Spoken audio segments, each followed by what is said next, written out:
Qala al-mu'allif rahimahullahu ta'ala wa nafa'ana Allahu bihim Rabbi zidna ilman nafi'an wa rizqna rahman wasi'an wa amalan mutaqabbalan bi rahmatika ya arhamar rahimin.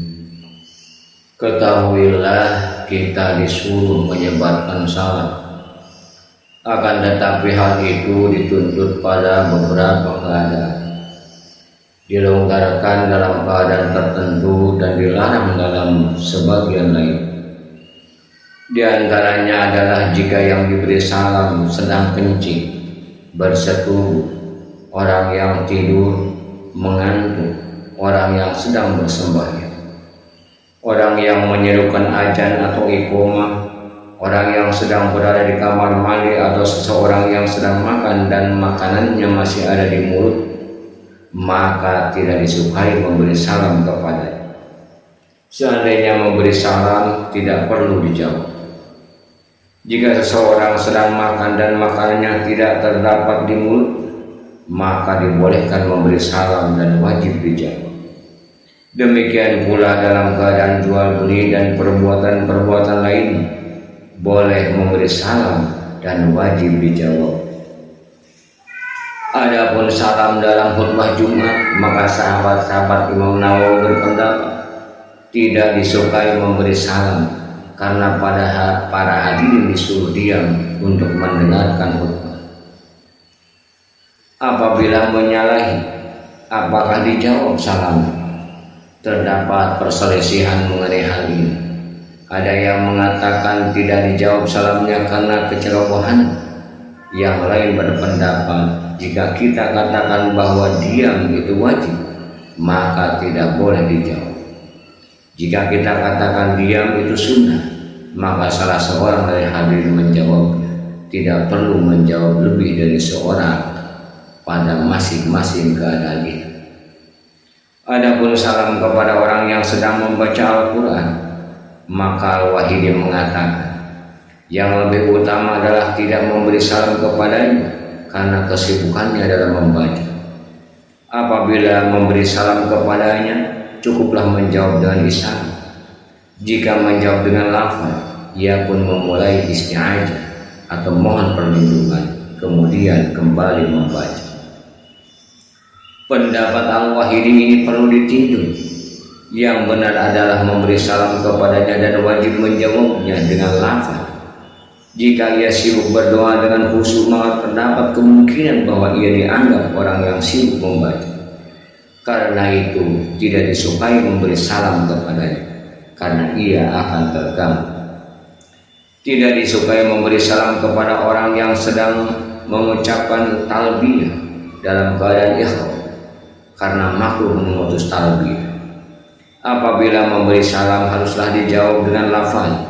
Inilah pendapat Imam Syafi'i dan sahabat-sahabat kami, yaitu Imam Nawawi rahimahullah. Telah dikemukakan beberapa keadaan yang tidak disukai memberi salam.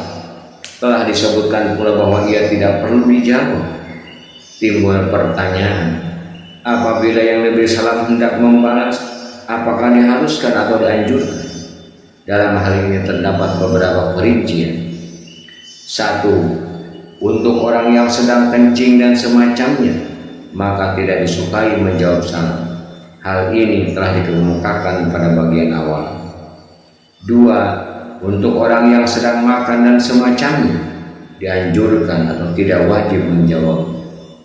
3. Untuk orang yang sedang sholat, maka diharamkan atas nama mengucapkan waalaikumsalam. Jika ia melakukan hal itu, batallah sholat.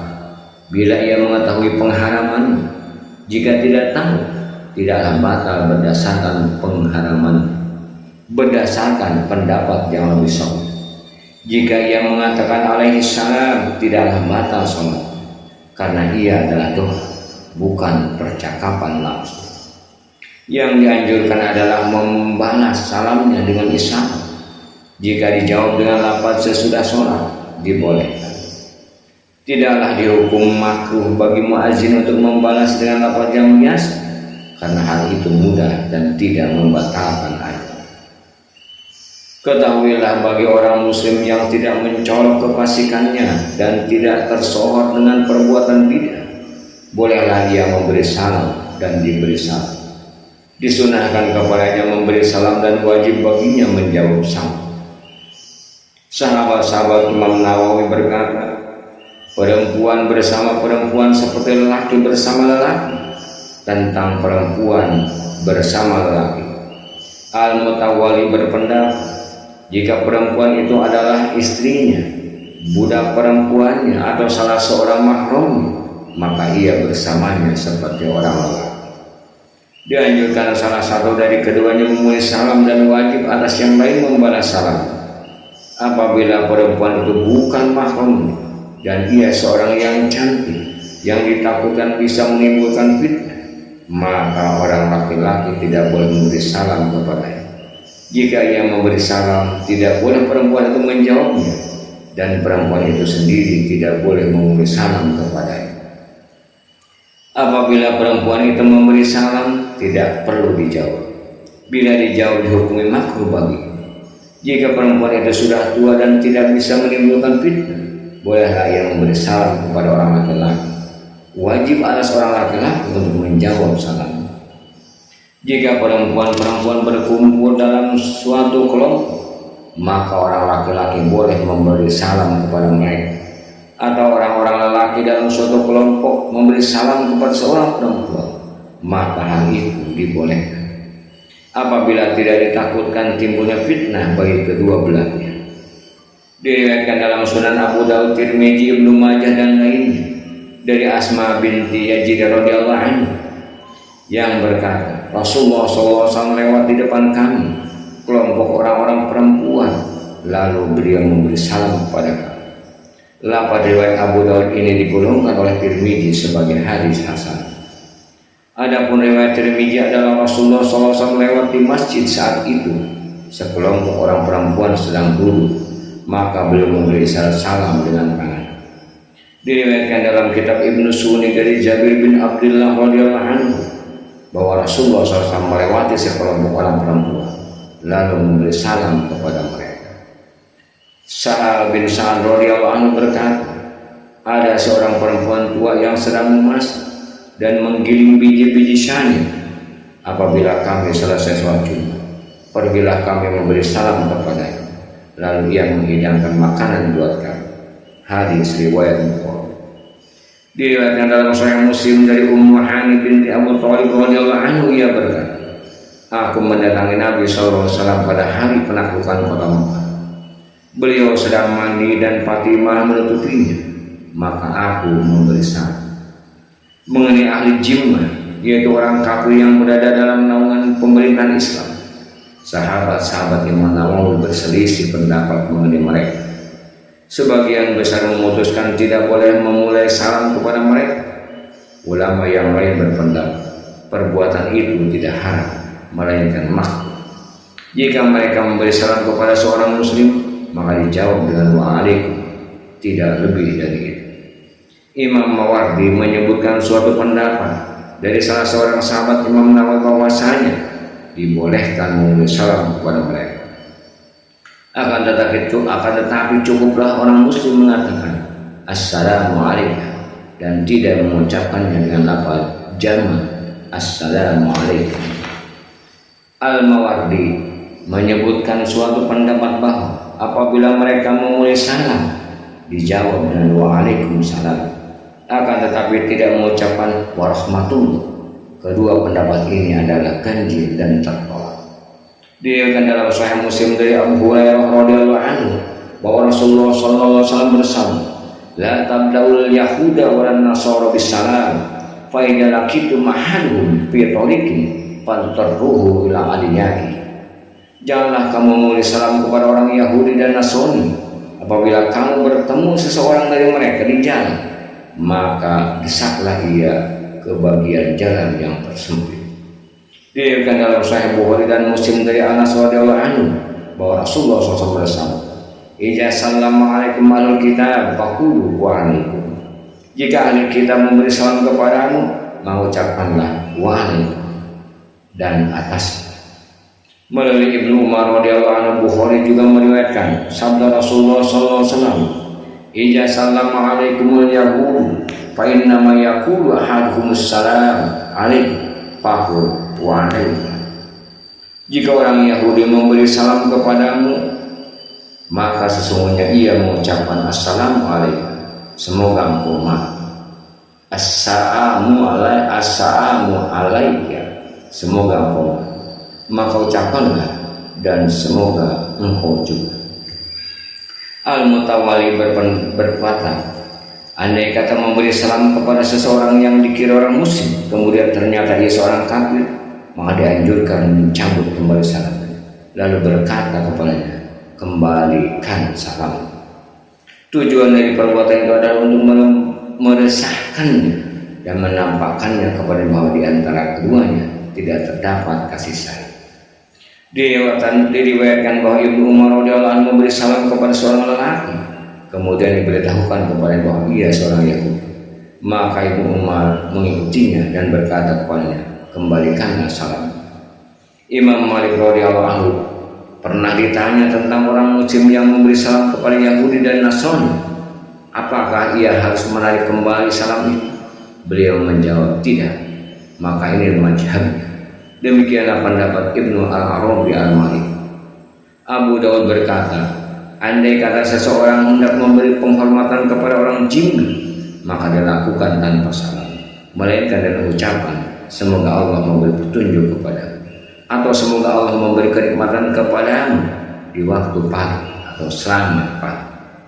Pendapat Abu Sa'id ini dibolehkan jika diperlukan, sehingga dikatakan, semoga engkau berada di waktu pagi dengan kebaikan atau kebahagiaan, atau semoga Allah memberikan kegembiraan, kebahagiaan dan kenikmatan, atau yang serupa itu. Jika tidak diperlukan, maka yang terbaik adalah tidak mengatakan sesuatu, karena hal itu merupakan kelapangan, kesenangan dan penampakan kasih sayang baginya. Sedangkan kita tidak disuruh bersikap keras dan dilarang mengasihi mereka. Apabila seorang muslim lewat di hadapan sekelompok orang yang terdiri dari orang muslim dan kafir, maka disunahkan memberi salam kepada mereka dan ditujukan kepada orang-orang muslim atau seorang muslim yang ada di sini. Diriwayatkan dalam Sahih Bukhari dan Muslim dari Usamah bin Zaid radhiyallahu anhu bahwa Nabi SAW lewat di suatu majlis di mana bercampur antara orang-orang muslim, musyrik dan Yahudi. Nabi pun memberi salam kepada mereka. Jika seorang muslim mengirimi surat kepada orang muslim dan menulis salam di dalamnya atau yang semacamnya, maka patutlah ia menulis salam kepada orang yang mengikuti itu. Diriwayatkan dalam Sahih Bukhari dan Muslim dalam hadis Abu Sufyan tentang kisah Heraklius, Raja Romawi, bahwa Rasulullah SAW menulis dari Muhammad hamba Allah dan Rasulnya kepada Heraklius, Raja Romawi, salam kepada siapa yang mengikuti petunjuk. Satu ucapan ketika menjenguk orang jimmi yang sedang sakit. Bagaimana cara? Ketahuilah, sahabat Imam Nawawi berbeda pendapat mengenai penjengukan orang jimmi. Segolongan menganjurkannya dan yang lain melarangnya. As-Saisi menyebut perbedaan itu lalu berkata, yang tepat adalah pendapat yang membolehkannya menjenguk orang kafir secara singkat. Hal ini berdasar adalah semacam penghormatan dan berkaitan dengan berupa keadaan bertetangga atau kafir. Pendapat As-Saisi ini baik. Anas radhiyallahu anhu berkata, seorang anak muda Yahudi menjadi pelayan Nabi SAW dan ia sedang sakit. Nabi SAW datang menjenguk. Lalu beliau duduk di dekat kepalanya dan berkata, masuklah ke dalam agama Islam. Anak itu memandang bapaknya yang berada di situ. Bapaknya berkata, taatilah Aba Al-Qasim, yaitu Rasulullah SAW. Maka anak itu pun masuk Islam. Kemudian keluarlah Nabi SAW dan beliau bersabda, segala puji bagi Allah yang telah menyelamatkannya dari api neraka. Hadis riwayat Bukhari. Bagi seorang muslim yang menjenguk orang jimmi dianjurkan untuk menerangkan kebaikan-kebaikan agama Islam dan mendorongnya serta memberi semangat agar menyegerakan untuk berobat. Jika berdoa baginya, maka didoakan agar orang itu diberi hidayah. Adapun orang yang melakukan bid'ah dan dosa besar yang tidak bertobat, maka patut tidak memberi salam dan tidak menjawab salam mereka. Demikianlah pendapat Bukhari dan ulama lain. Bukhari berhujjah mengenai masalah ini sesuai dengan yang diriwayatkan dalam kisah Ka'ab bin Malik radhiyallahu anhu ketika ia bersama dua orang kawannya tidak menghadiri perang Tabuk. Ia berkata, Rasulullah SAW melarang berbicara dengan kami.